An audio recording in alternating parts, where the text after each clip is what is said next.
Big TV భక్తి సమాచారం WhatsApp ఛానల్లో జాయిన్ అవ్వండి. అన్ని విశేషాలు ఎప్పటికప్పుడు తెలుసుకోండి. ప్రేక్షకులందరికీ నమస్కారం అండి. ఈరోజు మనం శాలకు సంబంధించి, శాల గృహానికి సంబంధించి, వరండాలకు సంబంధించి చాలా ఇంపార్టెంట్ పాయింట్స్ ఏవైతే ఉంటాయో అవి మనం డిస్కస్ చేయబోతున్నాం.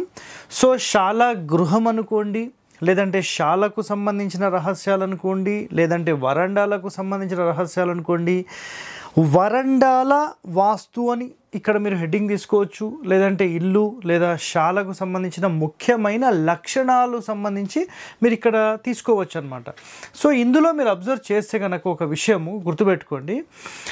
మనము శాల గృహం అంటే శాల అంటే ఇక్కడ ఏం లేదండి, మన మొత్తం స్థలంలో కేవలం ఒక రూమ్ లాగా కడితే దీన్ని శాల అంటారు. సింపుల్ గుర్తుపెట్టుకోండి. ఇందులోపల మనం ఏదైనా డివిజన్ చేస్తే దాన్ని శాల గృహం అంటారు. అర్థమైందా? ఇవి చాలా చాలా ఇంపార్టెంట్ పాయింట్. ప్లస్ ఇంకోటి ఏంటంటే, ఒక గృహానికి గనక ఎక్కడ కూడా మీరు అసలు వరండా లాంటిది తీసుకోలేదు. సార్ వరండా అంటే ఏంటి అని కూడా మాట్లాడతారు. సో అది కూడా నేను ఎక్స్ప్లెయిన్ చేస్తాను. సో కేవలం వరండా లేకుండా కట్టే ఇంటిని శుద్ధశాల అంటారు. శుద్ధశాల అంటే దీనికి ఏమీ ఉండవు అని. అర్థమైందా? సంబద్ధశాల అంటే మళ్ళీ మనం శాలల్లో వెళ్ళినప్పుడు వస్తున్న పాయింట్. సో ఇక్కడ గుర్తుపెట్టుకోండి, శాలలకు సంబంధించి ఏంటంటే ముఖభద్రము అని అనుకోండి. ముఖభద్రం అంటే ఫర్ ఎగ్జాంపుల్ ఇల్లు. ఈ ఇంటికి మనం జనరల్గా టోపీ వేసుకుంటాం, ఇట్లా టోపీ వేసుకుంటాం కదా. సో ముఖానికి భద్రం, ముఖభద్రము అంటారు. అర్థమైందా? సో ఇలాంటి ముఖభద్రం అనేది మన ఇంటికి పెట్టుకోవడం చాలా మంచిదండి. సో ఈ ముఖభద్రం వల్ల మీకు ఏమవుతుందంటే ఇంటికి రక్షణ అనుకోండి, ఎండ నుంచి, గాలి నుంచి, ధూళి నుంచి ఒక నీడలాగా మీకు చాలా బాగా ఉపయోగపడుతుంది. సరే, మరి ఈ వరండా అసలు ఎటువైపు పెట్టుకోవాలి అని ఒక నియమం తీసుకుంటే ఖచ్చితంగా మన ప్రధాన రోడ్ నుంచి మన ఇంటి లోపలికి వెళ్ళే ముఖద్వారం, మెయిన్ డోర్ ఉంటుంది కదా, ఆ వైపు ఖచ్చితంగా మనం తీసుకోవాలి. మిగతా వైపులో కూడా తీసుకుంటే మంచిది, కుదరనప్పుడు వదిలేస్తాం. ఓకే. సో ఇంకా దీనికి సంబంధించిన పూర్తి డీటెయిలింగ్ ఇప్పుడు మనం వీడియోలోకి వెళ్తున్నాం, చూడండి. గర్భమునకు వరండా లేకపోతే దానిని శుద్ధశాల అంటారు. సో సింపుల్ చూడండి, ఇది మొత్తం మన స్థలం. ఇందులో కేవలం ఒక రూమ్ లాగా కట్టారు, ఇది మెయిన్ డోర్ పెట్టారు, ఊరికి అనుకుందాం. దీన్ని శుద్ధశాల అంటారు. ఇంకా ఏమీ లేదనమాట. జస్ట్ మనకి ఇక్కడో కిటికీ, ఇక్కడో కిటికీ, ఇక్కడో కిటికీ వచ్చేస్తుంది, సింపుల్ అయిపోయింది. దీన్ని శుద్ధశాల అంటారు. బట్ ఇది ఎవరికి పని చేస్తుంది అంటే దేవాలయాలకు, పబ్లిక్ బిల్డింగ్స్కి, కమర్షియల్ బిల్డింగ్స్కి, రాత్రి నివాసం ఉండకుండా ఉదయం వచ్చి వెళ్ళిపోయే ఏ బిల్డింగ్స్కైనా ఇది పనిచేస్తుంది. దీనిలో అసలు ఎలాంటివి లేవు. సో మరి ఇలాంటిది మానవ గృహానికి అసలు ఉండొచ్చా? 100% ఉండకూడదు. కాబట్టి మేము ఇచ్చే ప్లాన్స్ ఏవైతే మీరు అబ్జర్వ్ చేస్తారో ఆ ప్లాన్స్ మొత్తంలో కూడా మీరు కరెక్ట్గా గమనిస్తే కనుక మనం ఏం చేస్తామంటే, ఒకవైపు ఇట్లా మెట్లు ఇచ్చామనుకోండి, ఇటువైపుగా ఈ మెట్లు ఇచ్చేస్తే ఈ ఫ్రంట్ వరండాని తీసేసుకుంటాం. అర్థమైందా? సో ఎక్కడైతే మనం మెట్ల భాగం ఇస్తామో అక్కడ ఒక 6 అడుగులు 7 అడుగులు వరండాని ఇస్తాం. వరండాని పేరు రాయాల్సిన అవసరం ఏం లేదు, అది వరండానే. ఎందుకంటే మెయిన్ డోర్ ఆపోజిట్ ఏదైతే మనకు స్లాబ్ ఎక్స్టెన్షన్ అవుతుందో ఒక 6 అడుగులు 7 అడుగులు, అది వరండా కిందికి వస్తుంది. సో ఖచ్చితంగా దానికి డెకరేషన్ మోడల్లో ఇలా రూమ్ తీసుకొని మనం ముందు 2 పిల్లర్స్ వేసి దానికి ఇలా డెకరేషన్ తీసుకోవాల్సిన అవసరం ఏం లేదు. స్థలం ఎక్కువ ఉన్నప్పుడు ఖచ్చితంగా ఇవే తీసుకోవాలి. అయితే స్థలం లేనప్పుడు ఇది కామన్, పర్వాలేదు. సో నెక్స్ట్ ఇక్కడ చూడండి, మానవ నివాస గృహాలకు వరండా తప్పనిసరి.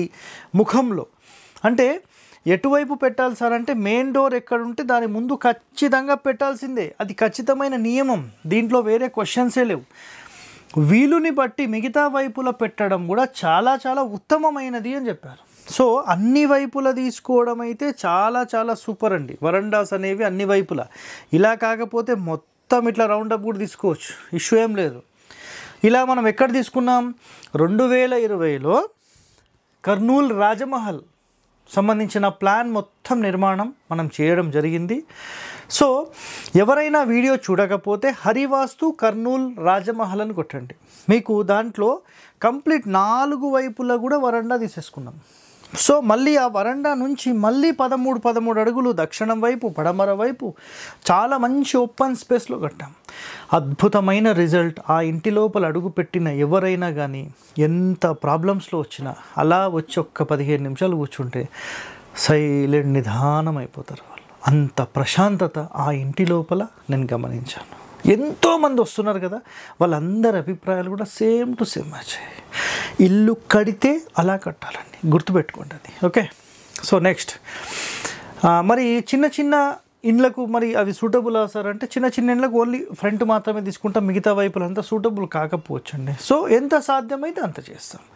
ఓకే, నెక్స్ట్ వీలుని బట్టి మిగతా వైపుల రైట్. ఈ గర్భగృహమునకు శుద్ధశాల అని కోష్టమనియు అందురు.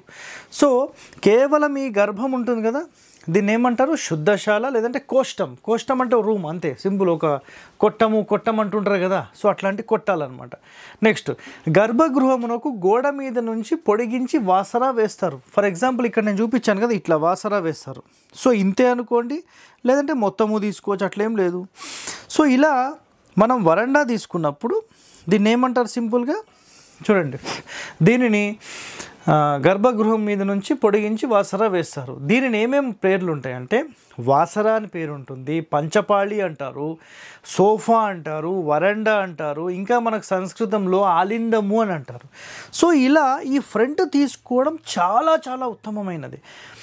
నేను ఎన్నో ఇండ్లకు విజిట్ చేసినప్పుడు మీరు అబ్జర్వ్ చేయండి, నేను తీసిన ప్రతి వీడియోలో లేదంటే మీకు ఇవి ఉంటాయి. ఇక్కడ మన ఆంధ్ర ప్రాంతంలో వెళ్తే కంప్లీట్ పశ్చిమ గోదావరి జిల్లా, తూర్పు గోదావరి జిల్లా, ప్రతి ఇల్లు మనకు మండువా ఇండ్లు అంటాం కదా, ప్రతి దానికి మీకు ఈ వరండాస్ మ్యాండేటరీగా ఉంటాయి.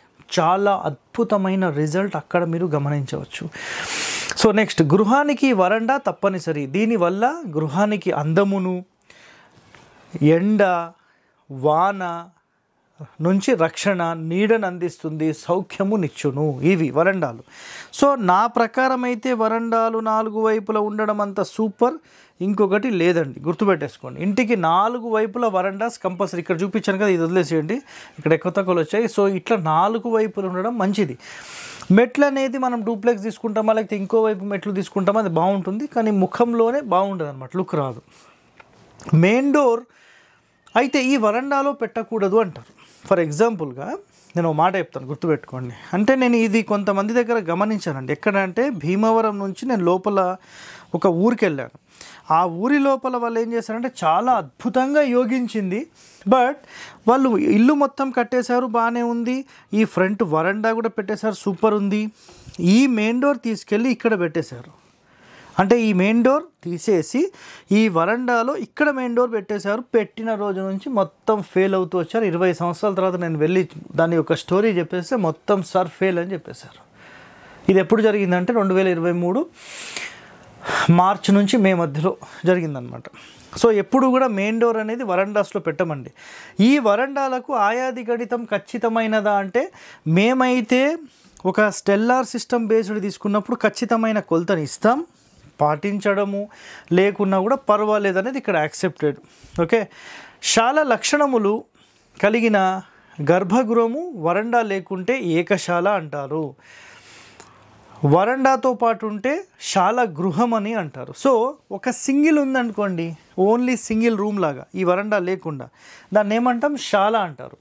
ఒకవేళ వరండాతో పాటు ఉందనుకోండి, శాల గృహం అంటారు. మళ్ళీ శాల గృహానికి మళ్ళీ ఇంకో కండిషన్ కూడా ఉంది. సో ఇక్కడ చూడండి, శాల లక్షణములు కలిగిన గర్భగృహం వరండా లేకుంటే ఏకశాల, వరండాతో పాటు ఉంటే శాల గృహం. రైట్, దీనినే ప్రస్తుతం గృహం అని అంటారు. కేవలం ఒక రూమ్ మాత్రమే. అంటే శాల అంటే ఇక్కడ ఇందులో డివిజన్స్ ఉండవండి, ఇందులో ఎలాంటి డివిజన్స్ ఒక రూమ్ అనేది ఉండదు. కాబట్టి దీన్ని ఓన్లీ సింగిల్ శాల అంటారు.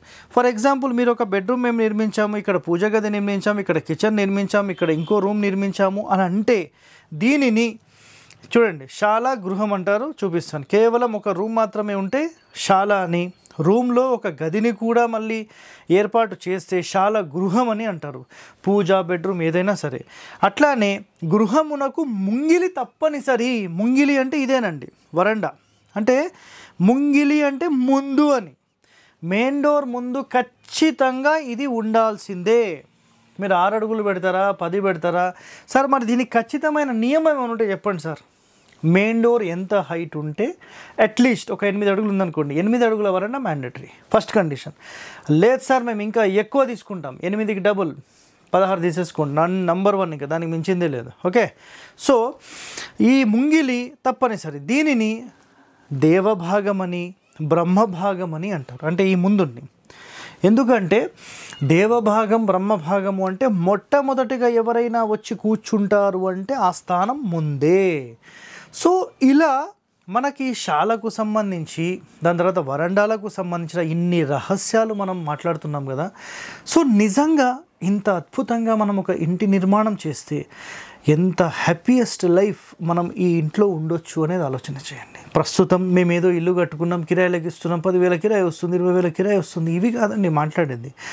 ఒక ఇల్లు కట్టుకొని మొత్తం మా ఉమ్మడి కుటుంబం అంతా మేము ఎంతో ప్రశాంతంగా ఉన్నాం, చాలా హ్యాపీయెస్ట్ లైఫ్ ఈరోజు వరకు మేము ఇలా చూడలేదు అని మాట్లాడగలిగిన రోజు మీరు ఒక అద్భుతమైన ఇంటి లోపల నివసిస్తున్నారని మనసులో అనుకోండి, గుర్తుపెట్టుకోండి ఈ మాట. సో ఇలాంటి వాస్తు రహస్యాలు మీరు తెలుసుకోవాలంటే మన ఛానల్ని వెంటనే సబ్స్క్రైబ్ చేయండి. Thank you.